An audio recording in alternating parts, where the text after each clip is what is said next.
আমার প্রিয় ছাত্রছাত্রীরা, আজকে তোমাদের এই ভিডিওটিতে ক্লাস 8-এর রায়ান মার্টিনের যে প্রশ্নবিচিত্রা বইটি তোমরা দেখতে পাচ্ছ তার পেজ নাম্বার 102-এর দেখো একটি আনসিন আছে। এটি তোমাদের পড়ে বাংলা মানে বুঝিয়ে দেওয়ার চেষ্টা করছি। আশা করি ভিডিওটি থেকে তোমরা উপকৃত হবে। যদি উপকৃত হও তাহলে লাইক করো, বন্ধুদের মধ্যে বেশি বেশি করে শেয়ার করো, সাবস্ক্রাইব করে রেখো। যারা যারা সাবস্ক্রাইব করেছো তাদের অসংখ্য ধন্যবাদ। যারা যারা সাবস্ক্রাইব করোনি, বুলবুল টিউটর ইংলিশ চ্যানেলটি তোমরা যদি যারা নতুন ভিজিট করছো তোমরা যদি সাবস্ক্রাইব করে রাখো, পাশে থাকা বেল আইকনটি যদি প্রেস করো তাহলে আমার পাঠানো সমস্ত ভিডিওসগুলো তোমরা তোমাদের মোবাইলে আগে আগে পেয়ে যাবে। আমি ক্লাস 7-8-এর ইংলিশ আইলেটস বই পিকে মুখার্জির যত অ্যাক্টিভিটিসের সলিউশন আছে তার প্লেলিস্ট তৈরি করেছি, চাইলে সেখান থেকেও তোমরা দেখে নিতে পারো। কিছু স্টোরি তোমাদের শেয়ার করেছি, সেগুলো তোমরা দেখে উপকৃত হতে পারো। আমি শুরু করছি। এই আনসেনটি লেখা আছে, আর এই আনসেনটিরই আমার পার্ট 1 ভিডিও। পার্ট 2 ভিডিওটিতে তোমাদের question answer, grammar, vocabulary solve করে দেওয়ার চেষ্টা করব। One day little girl, Indian girl, was shut up in a room alone for a whole day because she could not learn English.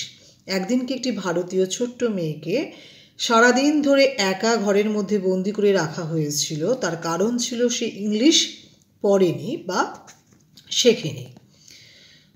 The child was Sarojini, who later on as Sarojini Naidu became one of the most distinguished poet in the same language which she had refused to learn. এই বালিকাটির নাম হলো সরোজিনী, যিনি পরবর্তীকালে একজন বিখ্যাত কবি হয়েছিলেন এবং যে কিনা ইংলিশ সাবজেক্টটিকে তিনি রিফিউজ করেছিলেন শিখতে। সে ইংলিশের ওপরেই তিনি একজন ইংলিশ কবি হয়ে উঠেছিলেন। Sarojini, like the rest of her family, was educated in her early years under her father's care. Sarojini যখন খুব ছোট ছিল, ফ্যামিলির অন্যান্য মেম্বারদের মতো সে কিন্তু খুব অল্প বয়সে শিক্ষিত হয়ে উঠেছিল তার বাবার তত্ত্বাবধানে। Her father wanted her to become a great mathematician or scientist. তার বাবা চেয়েছিলেন তিনি যেন একজন গণিতজ্ঞ হয়ে ওঠে, অর্থাৎ তার মেয়ে যেন গণিতজ্ঞ হয়ে ওঠেন অথবা বিজ্ঞানী হয়ে ওঠেন। But she did not like doing sums or conducting experiments. কিন্তু সরোজিনী কখনোই অঙ্ক করতে ভালোবাসতেন না এবং বিজ্ঞানীদের যে পরীক্ষা নিরীক্ষা, আচার আচরণ সেগুলো করতে ভালোবাসতেন না। She loved to dream and write poems. তিনি ভালোবাসতেন স্বপ্ন দেখতে এবং কবিতা লিখতে। She wrote her first poem when she was hardly 11.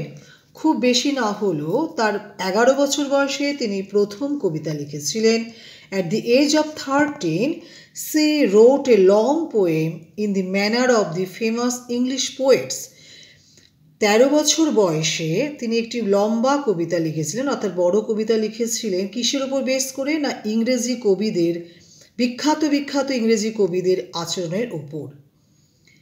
In this way she began her poetic career. এইভাবে সে তার নিজের কবির যে কেরিয়ারটি সে শুরু করেছিল, কবি হওয়ার যে কেরিয়ার সে তো শুরু করে দিয়েছিল। After passing the matriculation examination in India and before she was 15, she went to England for higher education. মাধ্যমিক পাশ করার পর, ভারতবর্ষের মধ্যে মাধ্যমিক পাশ করার পর এবং 15 বছরের আগেই তিনি কিন্তু ইংল্যান্ডে চলে গেছিলেন আরও উচ্চ শিক্ষার জন্য। It was during her stay in London that she met Sir Edmund Ghosh, and a distinguished man of later of her time. তার সময়ে ইংল্যান্ডে থাকা অবস্থাতেই তিনি একজন বিখ্যাত মানুষের সাথে, যার নাম হলো স্যার এডমন্ড ঘোষ, তার সাথে তার আলাপ হয়েছিল। He was very impressed by her knowledge, intelligence and learning. এবং সেই ব্যক্তিটি সরোজিনী নাইডুরের জ্ঞান, বুদ্ধি এবং আচার আচরণ, শিক্ষাগত যোগ্যতার প্রতি তিনি খুব মুগ্ধ হয়েছিলেন। When he came to know from her that she wrote English verse, He asked her to show him some of her poems. যখন তিনি তার সাথে পরিচয় হওয়ার পর জানতে পারলেন তিনি কবিতা লেখেন, তখন সেই ভদ্রলোক তাকে জিজ্ঞেস করলেন বা বললেন যে তার কবিতাগুলো তাকে দেখাতে। On reading her poems, he was astonished to find that they were written in almost flawless English, but was disappointed that they had nothing of the East in them. তিনি কবিতাগুলো পড়ে অত্যন্ত মুগ্ধ হয়েছিলেন, খুশি হয়েছিলেন, কিন্তু তার সাথে সাথে তিনি অবাক হয়েছিলেন যে তার লেখাগুলো সবটাই ছিল নিখুঁত ইংলিশে, সেখানে ভারতের কোনো ছাপ নেই। They were all about English side, সমস্তটাই ছিল ইংলিশের ওপর বেস করে নিখুঁতভাবে লেখা, সেখানে কিন্তু পূর্বের কোনো ছায়া নেই, প্রভাব নেই। And from this day onwards, সেই দিনের পর থেকে সে ডিভোটেড হারসেলফ, সরোজিনী নিজেকে উৎসর্গ করলেন in writing verse about India, ভারতবর্ষের ওপর, ভারতীয় ভাষার ওপর তিনি কবিতা লিখতে শুরু করলেন। Thank you for watching this video. যদি ভিডিওটি থেকে তোমরা বিন্দু মাত্র উপকৃত হও তাহলে লাইক, শেয়ার, কমেন্ট, সাবস্ক্রাইব করতে কিন্তু প্লিজ একদমই তোমরা ভুলো না। Thank you.